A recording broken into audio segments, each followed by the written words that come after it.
Hey guys, it is TC here, back with another episode of Wilfred Woes, and I want to apologize for the audio. If you guys don't watch my sports content, my microphone went out, doesn't connect with my phone anymore. Might be getting a new phone, might not. It's kind of a hassle, but definitely getting a haircut because these locks are not doing what I want them to be doing. And it's just ugly. Like, look at that. But either way, we're going to be bringing you episode 4 of Wilfred today. I want to remind you guys to subscribe, because if you subscribe, that means you could be a part of our giveaway that we're going to be doing at 50 subscribers. So make sure you guys just go ahead and click that little button down below. Turn on notifications if you want, and we'll be able to spend more time with each other. But without further ado, let's dive into episode 4 of Wilfred. So in this episode, we open up with Ryan realizing that his sister, Kristen, has left him a food package on his door again. And he calls her and he's like, you need to stop this before things get any weirder. And here comes Wilfred coming to exfoliate his behind on Ryan's carpets. And instead of, doing the traditional dog scoot method, he just picks it up and, rubs it in between his legs. And either way, he's getting the job done, doing himself some justice. And Ryan's like, that's disgusting. And, he complains to Wilfred about what Kristen is doing. And Wilfred's like, Jenna, the neighbor, didn't want me to eat her panties, and she tried to get me to stop, but she never could. Do you want to know why? Because she never caught me in the act. You need to catch Kristen in the act, Ryan, is what he tells him. And Ryan's like, okay, so we'll do a stakeout then. And they plan to go, catch Kristen dropping off the food, acting like Ryan's not home. So they go and do the stakeout. They're kind of like me right now, but only I'm doing it in the literal sense. They're doing it in I guess their way is literal, my way is figurative. Hotboxing their car and waiting for Jenna. Wilfred goes to wipe himself, and Ryan pulls out a little squirt gun and goes, no, don't do that. And just as they're messing around, talking about the smoke in the car, they hear Kristen, his sister, fall on something. And it turns out that Wilfred hadn't left the guitar there because he wanted to start a band with Ryan. And now Kristen's ankle sprained, and she is immediately just annoying and so condescending to Ryan. She's like, I don't take generic aspirin or whatever it was, and he didn't have generic, he had name brand, because I guess that matters. And all these little things, she just tries to, it almost seems like she wants to get under Ryan's skin and annoy him. That's what it really comes off as. She's just completely condescending, talking down to him like, he doesn't know his own life. And, the interesting thing is instead of Ryan just taking it or zoning off like he did in the first few episodes, he responds accordingly. He talks about how great his life is, how happy he feels right now. And, again, despite him saying that, his sister just goes, dog sitting isn't a career, Ryan, and focuses it so much on, monetary aspects and her perception of what should make him happy or what he should be doing to improve his life, outside of his own happiness. Because again, she says in the beginning episode, nobody's happy. We all got to do what we do. So Ryan, to be able to stand up to her, hold on to his convictions, is really nice to see, and does show some growth of Ryan. He's not just taking it lying down now. He's going to say what's on his mind. So that's really a good sign from Ryan, and kind of does point to the idea that perhaps Wilfred is a good person in the sense that he does want to help Ryan improve his life. So either way, this ends with Ryan and Kristen, or Ryan having to chauffeur Kristen. And this consequently lines up just when Wilfred wants to start a band with Ryan. And, he gets upset when Ryan says he can't and says, you should just see what I could do to this house when I'm all alone. So instead of risking that chance, he goes ahead and he puts Wilfred in a daycare. Wilfred immediately falls in love with this stuffed bear that he just calls Bear, and it's a great relationship that starts throughout the rest of the series, so you guys are going to want to stay tuned for that. It only gets better between the two of them. Trust me, I know what you're thinking. How could it get any better? But they find a way, so you're going to want to stick around. But regardless, there's also a surprise character. If you're a fan of The Office, let's just say somebody who's always been, well, not always, because he wasn't always there, but who, since his time being on the show, has been a little bit of a strange character on The Office. So I won't give the name away. I'll leave that surprise for everybody, but let's just say you definitely don't want to get a hangover with this guy. But moving on from that character, he kind of comes off weird and says, Wilfred's gonna have a ball. And Ryan goes to take Kristen to work. She's really mean. She's like, when you threw my crutches in the back seat, the vibration hurt my ankle. And then Ryan gets in the car and just closes his door like a normal human being. And Kristen just goes, like she couldn't believe that he's going to try to close the door when he knows it's going to vibrate into her ankle. Like, what are you talking about? Like, how else is he going to get the door closed? She's always just looking for a reason to be instigating. And, Ryan drops her off. Day goes on. He goes to pick her up from work, and she's like, let's go to lunch. And he's like, I don't want to. And she gets really upset and offended by this. And, it starts this huge, loud argument. And eventually, Ryan gives in and they go to lunch. And, next thing we know, it's really late. Ryan goes to pick up Wilfred, and Wilfred's acting all sad and, not wanting to give Bear back to the daycare employee. So he's really upset. Ryan's confused as to what's going on. But we find out through dialogue between Ryan and the daycare attendant that, him and his sister had a good day. They had a lot of fun. They went to lunch. They went shopping and all that good jazz. And now Wilfred's acting up. They go home. He pees in the basement, and Ryan freaks out. And they go to get ice cream because Ryan senses Wilfred is acting a little off.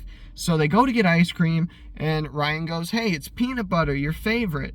Well, earlier Wilfred had been eating a lot of peanut butter at the daycare, and we see the daycare attendant stuffing toys full of clumps of peanut butter, just, to the brim. And, he even tells Ryan, the dog shouldn't be hungry. He ate a lot of peanut butter today. So Ryan gets that ice cream. It's peanut butter flavored ice cream. He gives it to Wilfred, and he's like, come on, take it. And Wilfred's like, no, it's not right. I don't want it. And Ryan's like, come on, it's peanut butter. You want it. And he goes to give him the peanut butter. And Wilfred does end up taking the peanut butter. But the way that he takes it is so weird. It's 2 scoops on a cone, and he flips it over like this. Amazingly, it's just like a blizzard, doesn't fall out. And he starts to rub his face like this on the 2 scoops of ice cream, to which Ryan now realizes what's happened. And now, he's consoling Wilfred. Wilfred's in the shower, crying, tells Ryan he's not in the shower, he's just doing a number 2, and Ryan's like, come on, talk to me, open up, and Wilfred tells him the story about what happened, but, it just gets a little too strange and coincidental for Ryan that he gets upset, and he's like, you're lying to me. Why would you make this up? You're just trying to get between me and my sister. You're mad that I picked her over you, and you're just being a big baby. You're out of here. You're going back to daycare. And, Wilfred gets upset, storms off, saying it's like you're shoving those things back into my face all over again. And then Ryan goes about his day with Kristen. She's going to take him to work. Turns out that her 10 o'clock canceled, so they go to get Ryan a haircut. And that's kind of where I got that idea of getting a haircut. I just watched the episode. But either way, Ryan goes to get a haircut, and while he's at the place talking to his sister about how she's overprotective and he doesn't need a sister or a mother, he needs a sister that can accept him.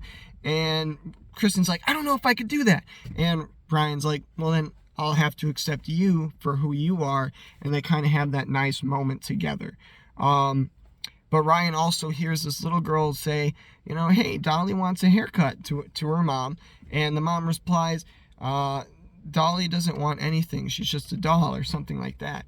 Or she's just a doll. She's not real is what she says. And then the little girl responds, she's real to me. And that's when Ryan realizes he's got to go save Wilfred. And as he's going back, we see all these, it's Wilfred and Ryan's perspective. Ryan is obviously running to get back, but then we see the daycare attendant, opening peanut butter, or looking for Wilfred, calling for him. Wilfred's running away, scared, all these things, and Ryan's freaking out. He's like, oh my God, I gotta get there, bails on his car because traffic's so bad, and flips the barbershop, towel thing, and flips it around so it's on his back. It looks like he's wearing a cape now, and he's just jumping over things, trying to get to Wilfred. It's awesome. And finally, Ryan gets there just as the peanut butter got uncapped, and, he starts ringing the bell, and the guy's like, oh, what a surprise. And Ryan's like, oh yeah, I bet it is. I bet it is, buddy. I know what you're up to. And, he gets all confrontational, and the attendant's just like, okay, well, if you want to take Wilfred right now, I got to just call Jenna because she dropped him off. It's her dog, blah, blah, blah. And Ryan's like, no, absolutely not. That's not needed. We're leaving. We're taking Bear. And he pulls out a gun, and he points it right in his face. And he's like, we're leaving. Don't even try it.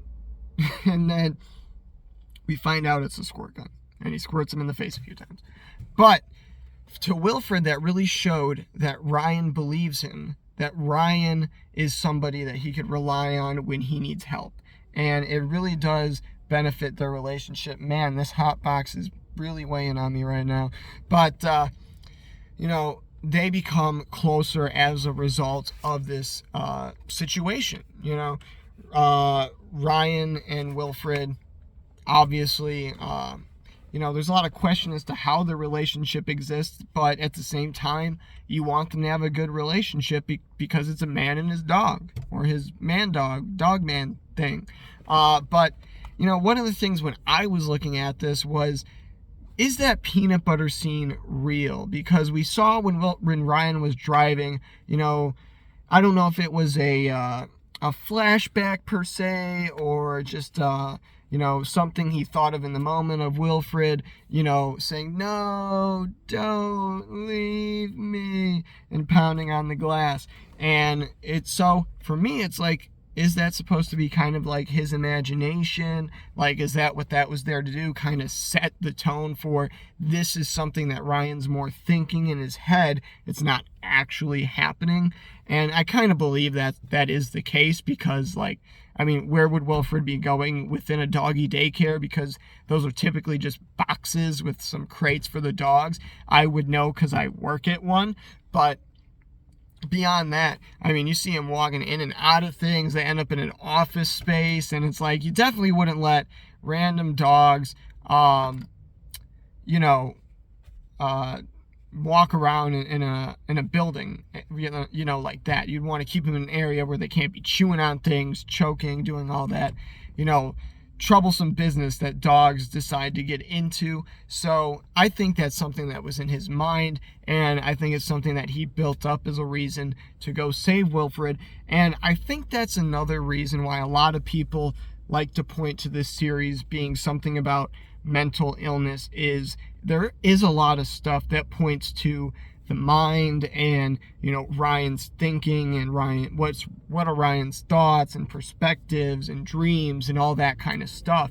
I understand that, but at the same time, even the ancient Greeks who, believe there were 12 gods, and, believe they needed to pray to certain ones for harvest and stuff.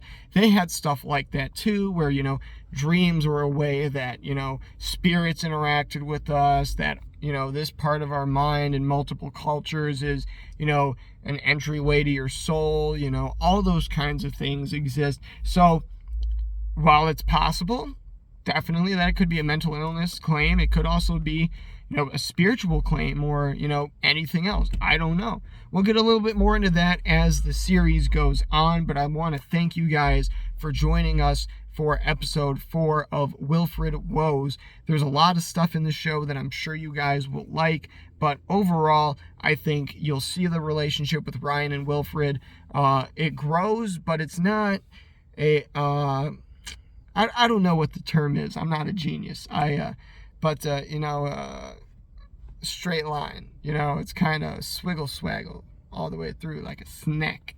But it's like a snake. There's highs and lows. There's ups and downs. There's times where Ryan and Wilfred seem really close. There's times they get pushed away. But this is one of those episodes that kind of establishes the fact that, despite how hard they might be pushed one way or another, they're two beings that can rely on each other when the going gets rough. We saw that from Wilfred in the previous episode with Spencer. We see that from Ryan now with him saving him from a, dogophile, we'll say. But until next time, guys, keep it classy. Hope you stay tuned to Wilfred, and, we'll talk about episode 5 coming up maybe later this week, maybe starting next week. Who knows? It's getting kind of hot. I'm going to have to figure out the new shooting method as well, because it doesn't seem like the car studio is going to work out when it's a 90-degree day. So we'll find out all that and more. Stay tuned right here on TMT. This has been Wilfred Woes. I'll see you next time.